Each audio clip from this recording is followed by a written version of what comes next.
Hello friends, जय हिंद। आज के इस वीडियो में हम भारतीय अर्थव्यवस्था में हुए जो सुधार हैं उनको डिटेल से जानने का प्रयास करेंगे। तो आप लोग वीडियो में कंटिन्यू एंड तक बने रहिएगा। इसमें हम देखेंगे कि 1950 से 90 के दशक में क्या आर्थिक सुधार किए गए थे, तो उसके बाद के दशकों में क्या सुधार किए गए थे। 1991 से अब तक में जो सुधार हुए थे उनको हम यहाँ डिटेल से जानने का प्रयास करेंगे।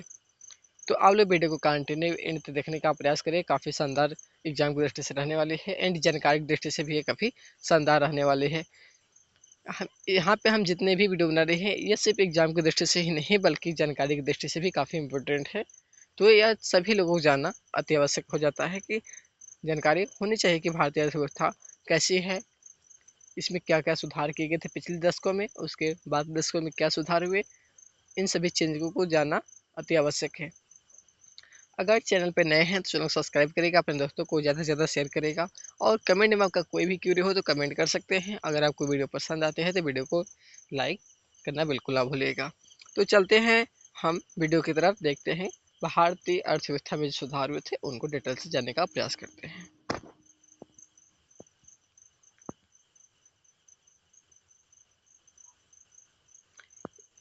तो भारतीय अर्थव्यवस्था में 1950, 90 और 1991 के बाद के हुए आर्थिक सुधार को जानते हैं।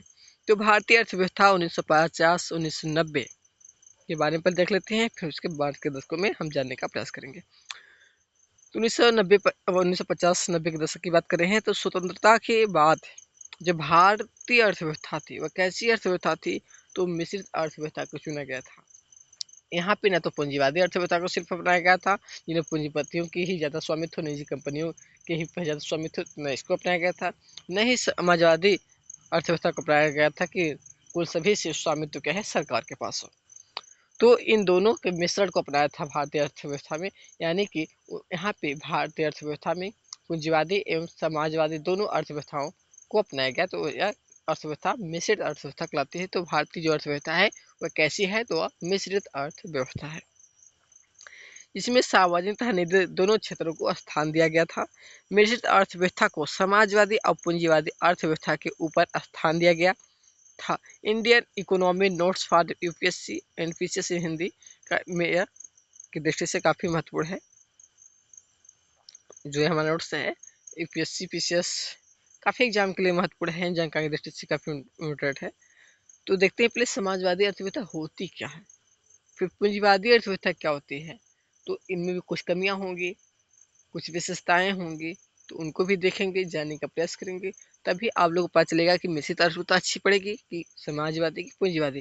जब तक आप अच्छाई बुराइयों को नहीं अच्छे प्रकार से जान पाएंगे तो कैसे आप सिद्ध कर पाएंगे कि कौन सी अर्थव्यवस्थाएं अच्छी है। तो देखते हैं पहले समाजवादी अर्थव्यवस्था के बारे में।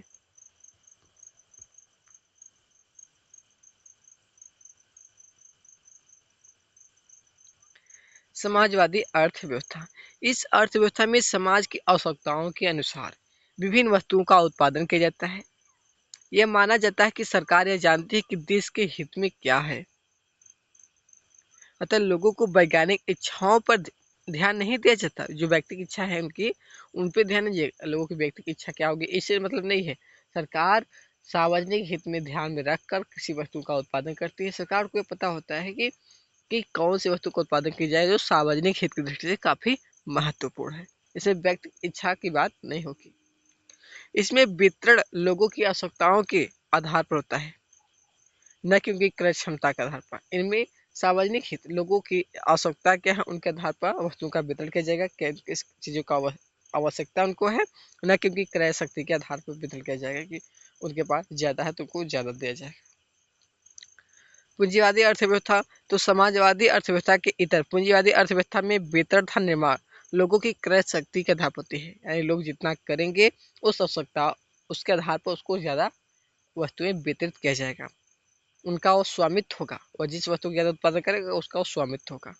वो उसका मूल्य निर्धारित करने के मामले में, बेचने के मामले में वह उसका स्वामित्व होगा, उनकी आवश्यकता के आधार पर नहीं होता है। तो हमने शॉर्टकट में बताया कि समाजवादी अर्थव्यवस्था क्या होती है, पूंजीवादी अर्थव्यवस्था क्या होती है। पूंजीवादी में व्यक्ति की इच्छाओं को महत्व दिया जाता है, जबकि समाजवादी में व्यक्ति की इच्छाओं को महत्व नहीं देता है, समाज को महत्व दिया जाता है, व्यक्तियों के आधार पर आवंटन किया जाता है। हमने इसका डिटेल से भी बनाया है वीडियो, प्लेलिस्ट में आप जाकर देख सकते हैं। वर्ष 1950 में प्रधानमंत्री की अध्यक्षता में योजना आयोग की स्थापना होती है। इसे सोवियत संघ से प्रेरित होकर लिया गया था। यह टॉप टू बटन अप्रोच पर कार्य करती है। वर्तमान में इसकी जगह नीति आयोग ने ले लिया है। 2014 में जब बीजेपी की सरकार आई तो उसने योजना आयोग का नाम चेंजिंग करके क्या है नीति आयोग रख दिया। द्वितीय पंचवर्षीय योजना महाल नोबिस के सिद्धांत पर थी। पंचवर्षीय योजना के लक्ष्य मुख्य 4 थे उस टाइम के। इसमें हमारा था समृद्धि, देश में वस्तुओं और सेवाओं की उत्पादन क्षमता में वृद्धि, आधुनिकीकरण, नई तकनीक, न्यू टेक्नोलॉजी की को अपनाना ही आधुनिकीकरण है। तीसरा था आत्मनिर्भरता। हमारी 7 पंचवर्षीय योजनाओं में आत्मनिर्भरता पर जोर दिया गया, अर्थात उन वस्तुओं के आयात से बचा जाए जिन्हें देश में ही बनाया जा सकता है। समानता पर बल दिया गया, यह सुनिश्चित करना कि आर्थिक समृद्धि के लाभ देश के निर्धन वर्ग को भी सुलभ हो। ये नहीं कि सिर्फ अमीरों को ही सुलभ, निर्धन वर्ग तक भी इसकी सुलभता हो। देश में जमींदारी को खत्म करने के लिए भूमि सुधार कार्यक्रम चलाए गए, जिन्हें विशेष सफलता मिली। अब हरित क्रांति आ गया। उच्च पैदावार वाली किस्मों के हाई एल्ड वैरायटी के बीजों का इस्तेमाल किया गया। इन बीजों के लिए पर्याप्त मात्रा में उर्वरक, कीटनाशक, निश्चित जल आपूर्ति की आवश्यकता थी, अतः वित्तीय साधनों की भी जरूरत थी। इसलिए प्रथम चरण में 1960-70 की जब हरित क्रांति आए थे तो उसमें पंजाब हमारा आता है, आंध्र प्रदेश और तमिलनाडु जो समृद्ध राज्य थे उन स्थानों तक समृद्ध पहुंच पाया था, क्योंकि उनके लिए कीटनाशक, जल आपूर्ति विभिन्न मात्रा में उर्वरक की आवश्यकता थी। तो इसके लिए जो समृद्ध राज्य थे वहीं तक ये सीमित रह गया था उस टाइम के काल में। हरित क्रांति के फलस्वरूप भारत खाद्यान्नों में आत्मनिर्भर हो गया। इसका नकारात्मक पहलू यह था कि 1990 तक जो 65% जनसंख्या कृषि में लगी हुई थी, सेवाओं में नहीं लगी हुई थी। इसका अर्थ यह कि सेवा था औद्योगिक क्षेत्र में, कृषि क्षेत्र में काम कर रहे लोगों का वो खपा नहीं पाया, क्योंकि कृषि क्षेत्र में बहुत सारे लोग थे, 60% लोग थे और उद्योग धंधे वो कम मात्रा में थे, तो इसलिए उतने लोगों को वो खपा नहीं पाया। इससे 1950-90 के दौरान अपनाई गई नीतियों की विफलता मानी जाती है। निर्धन राष्ट्र तभी प्रगति कर पाते हैं जब उनमें क्या अच्छे औद्योगिक क्षेत्र हो। उद्योग जो रोजगार उपलब्ध कराते हैं वे कृषि से अधिक अस्थायी होते हैं। औद्योगिक नीति प्रस्ताव 1956 में औद्योगिक नीति से संबंधित प्रस्ताव आया था। इसे सेकंड पंचवर्षीय योजना में लागू किया गया। इसमें उद्योग 3 वर्गों में बांटा गया। प्रथम उद्योग में थे कि वे उद्योग शामिल थे जिन पर राज्य का स्वामित्व था। दूसरे वर्ग में निजी व सरकार दोनों क्या है अपना स्वामित्व रखते थे, दोनों मिलकर उद्योग स्थापित करते थे। तीसरे क्षेत्र में आता था हमारा निजी क्षेत्र के उद्योग। निजी क्षेत्र को लाइसेंस पद्धति के माध्यम से नियंत्रण रखा जाता था, उनको लाइसेंस देकर कंपनियां स्थापित करने के लिए शक्ति दी जाती थी। उत्पादन बढ़ाने के लिए लाइसेंस तभी दिया जाता था जब सरकार आश्वस्त हो जाती थी कि अर्थव्यवस्था में बड़ी मात्रा में इसकी आवश्यकता हो। लघु उद्योग वर्ष 1955 में 1955 में ग्राम तथा लघु उद्योग समिति, जिसे करवे समिति भी कहा जाता था, ने लघु उद्योग का सुझाव दिया। 1950 में 5 लाख तक के उद्योग को लघु उद्योग के दर्जे में रखा जाता था। आज इसे 1 करोड़ कर दिया गया है। लघु उद्योग को अधिक श्रम प्रधान माना जाता था, अतः ये रोजगार अधिक सृजन करते थे। लघु उद्योग बड़े उद्योगों से प्रतिस्पर्धा नहीं कर पाते थे, तो इनकी रक्षा की जानी आवश्यक बनती है, जिनके लिए कम उत्पाद, कम शुल्क, कम ब्याज पर ऋण आदि सुविधाएं प्रदान की जा सकती थी। क्योंकि बड़े उद्योगों से प्रतिस्पर्धा कर नहीं पाएंगे, तो अगर उनके बराबरी इनको कर्ज ब्याज सभी दिया जाता तो ये विफल हो जाते हैं। तो इस कंडीशन में इनको कम ब्याज पर लोन या फिर ऋण बहुत सारी सुविधाएं प्रदान की जाती थी। व्यापार नीति प्रथम 7 पंचवर्षीय योजनाओं में व्यापार के अंतर्मुखी व्यापार नीति थी। तकनीकी रूप से इसे आयात प्रतिस्थापन कहा जाता है। वस्तुओं का आयात करने के स्थान पर बाद में ही बनाने पर जोर दिया गया। आयात संरक्षण के 2 प्रकार थे। इसमें प्रशुल्क, आयातित वस्तुओं पर लगाया गया प्रशुल्क जो कर था। कोटा, आयातित वस्तुओं की मात्रा को निर्धारित करता था, कितने मात्रा में वो आ रहे हैं। औद्योगिक नीतियों का प्रभाव, क्षेत्र देख लेते हैं। कृषि क्षेत्र में कितना हमारा जीडीपी हुआ 1950 से 1991 के दशक में, 1950 से 51, और 1990-91 के दशक में हमारी जीडीपी दर में कितनी बढ़ोतरी हुई। तो 1950-51 में जो हमारा कृषि था 59% था, लेकिन वहीं 1990-91 में घटकर उनका जीडीपी तो 59% था 1950-51 में, लेकिन 1990-91 में जीडीपी दर घटकर कृषि क्षेत्र से 34.9 रह गया। उद्योग में 13 पॉइंट था हमारा 1950-51 के दशक में जीडीपी, लेकिन 1990-91 में यह हमारा 24.6% हो गया। सेवाएं भी 28% थी 1950-51 में, लेकिन यह भी बढ़कर हमारी 40.5% हो गया 90-91 के टाइम में जीडीपी हमारा। तो इसमें क्या हुआ कि उद्योग और सेवाओं में क्या है बढ़ोतरी हुई, लेकिन कृषि के मामले में कमी आई। 1950-90 तक की नीतियों में कमियां क्या थी? तो बड़े उद्योगपति नई फर्म शुरू करने के लिए नहीं बल्कि प्रतिस्पर्धा को समाप्त करने के लिए लाइसेंस जारी करा लेते थे। प्रतिस्पर्धा कम होने का अच्छी गुणवत्ता वाली वस्तुओं का निर्माण नहीं कर, क्योंकि प्रतिस्पर्धा की कंडीशन में ही लोग क्या है अच्छे से अच्छे वस्तुओं का निर्माण करने में लगे रहते हैं।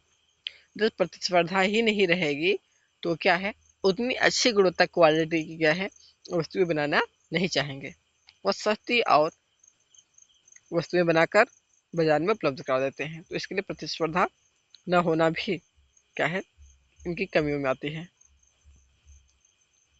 इन समस्याओं के कारण सरकार ने 1991 में नई आर्थिक नीति प्रारंभ की। वर्ष 1990 तक देश में उत्पादन को बढ़ाने के लिए कई अभियान चलाए गए, जिन्हीं क्रांतियों का नाम दिया गया। इसमें हमारा आता है भूरी क्रांति, जो उर्वरक उत्पादन से संबंधित था, नॉन कन्वेंशनल एनर्जी सोर्स। श्वेत क्रांति आता है दुग्ध उत्पादन से, इसके जो अथवा थे इनमें जो महत्वपूर्ण स्थान रखे थे डॉक्टर वर्गीज कुरियन के नेतृत्व में किया गया था। स्वर्णिम क्रांति मधुमक्खी पालन से संबंधित है। सुनहरी क्रांति जूट और फल उत्पादन से संबंधित है। भारत में वर्ष 1951 के बाद हुए जो आर्थिक सुधार है उनको अब हम देख लेते हैं। तो वर्ष 1991 में पूर्व भारत की आर्थिक नीतियों के बारे में कुछ विद्वानों का मानना है कि नियम एवं नियंत्रण के लिए इतने कानून बनाए गए कि आर्थिक विकास रुक गया। वर्ष 1948 में 23 देशों ने मिलकर एक संगठन का गठन किया, GATT, general agreement on trade and tariff. इसका उद्देश्य व्यापार को सुलभ बनाना था। 1944 में इसका नाम WTO किया गया, वर्ल्ड ट्रेड ऑर्गेनाइजेशन कर दिया गया था। भारत भी इसका हिस्सा है। वर्ष 1991 में भारत को विदेशी ऋणों के बोझ का सामना करना पड़ा। पेट्रोल, डीजल आदि जैसी आवश्यक जो वस्तुएं थी कि आयात के लिए समान रूप से रखा गया विदेशी मुद्रा जो रिजर्व था 15 दिन के लिए भी पर्याप्त नहीं रह गया था 1990-91 के टाइम में। इस वित्तीय संकट का जो वास्तविक उद्गम था 1980 के दशक का अंकुश आर्थिक प्रबंध है। एकदम अंकुश जो बाहरी कंपनियां थी, विदेशी कंपनियां थी, वो भारत में नहीं आ पा रही थी क्योंकि उतना प्राइवेटीकरण नहीं किया गया, उतना उदारीकरण नहीं किया गया था। इस स्थिति में भारत ने IBRD, international bank of reconstruction and development, सामान्य रूप से जिसे हम बैंक में कहते हैं, वर्ल्ड बैंक कहते हैं, का सहारा लिया था। कुछ शर्तों के साथ भारत को $7 बिलियन का ऋण प्राप्त करने में सफल रहा। शर्तें जैसे भारत अर्थव्यवस्था में उदारीकरण किया जाएगा, निजी क्षेत्र पर जो लगे प्रतिबंध है हटाए जाएंगे, भारत को WTO की सदस्यता लेनी पड़ी। उससे पहले क्या है भारत WTO का सदस्य नहीं था। तो इतने सारे कुछ शर्तें दी गई, इन शर्तों के आधार पर भारत का $7 बिलियन का ऋण प्राप्त कर चुका। ऊपरी सभी शर्तों को मान लिया गया तथा नई आर्थिक नीति की घोषणा की गई। भारत ने 1 जनवरी 1995 में WTO की सदस्यता ग्रहण कर ली। 1991 के बाद आरंभ हुई आर्थिक सुधार नीतियों में प्रतिबंधों को समाप्त कर दिया गया। केवल निम्न 6 श्रेणियों को छोड़कर सभी उद्योग के लिए लाइसेंस व्यवस्था समाप्त कर दी गई। अल्कोहल, सिगरेट, इलेक्ट्रॉनिक्स, विमानन, रसायन एवं औषधि, भेजद। वित्तीय क्षेत्र की सुधार नीतियों का प्रमुख उद्देश्य भारतीय रिजर्व बैंक को नियंत्रक की भूमिका से हटाकर सहायक की भूमिका में रखना था। बैंकों की पूंजी में विदेशी भागीदारी की सीमा 50% तक कर दिया गया। बैंकों को अनुमति के बिना भी नई शाखा खोलने का अधिकार दिया गया। पहले क्या था, लाइसेंस व्यवस्था से नियंत्रण किया जाता था, लाइसेंस के बिना आप कुछ नहीं कर सकते। 1991 के बाद भारतीय राजकोषीय नीति में बदलाव किए गए। कर व्यवस्था में सुधार एवं सरकार की कराधान और सार्वजनिक व्यय की नीतियों में को भी सुधारा गया। करों को कम किया गया ताकि ज्यादा से ज्यादा लोग कर भरे।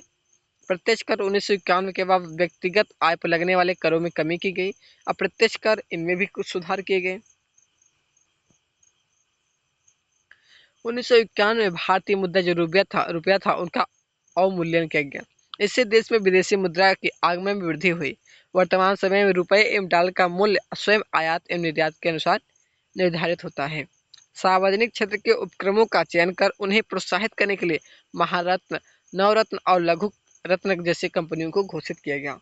महारत्न में हमारा आता है IOCL, SAIL आता है, ONGC आता है, NTPC आता है, कोल इंडिया लिमिटेड आता है, GIL आता है, भेल आता है, BHEL।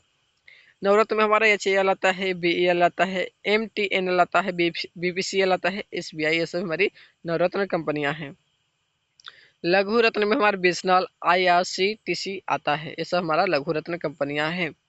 भारत अर्थव्यवस्था के खुलने से FDI फॉरेन डायरेक्ट इन्वेस्टमेंट तथा FIF फॉरेन इंस्टीट्यूशनल इन्वेस्टमेंट में तेजी से वृद्धि हुई। वर्ष 1990-91 में $100 मिलियन FDI बढ़कर वर्ष 2014-15 में $73.5 बिलियन तक पहुंच गया। FDI भारतीय उद्योग में निवेश से संबंधित है।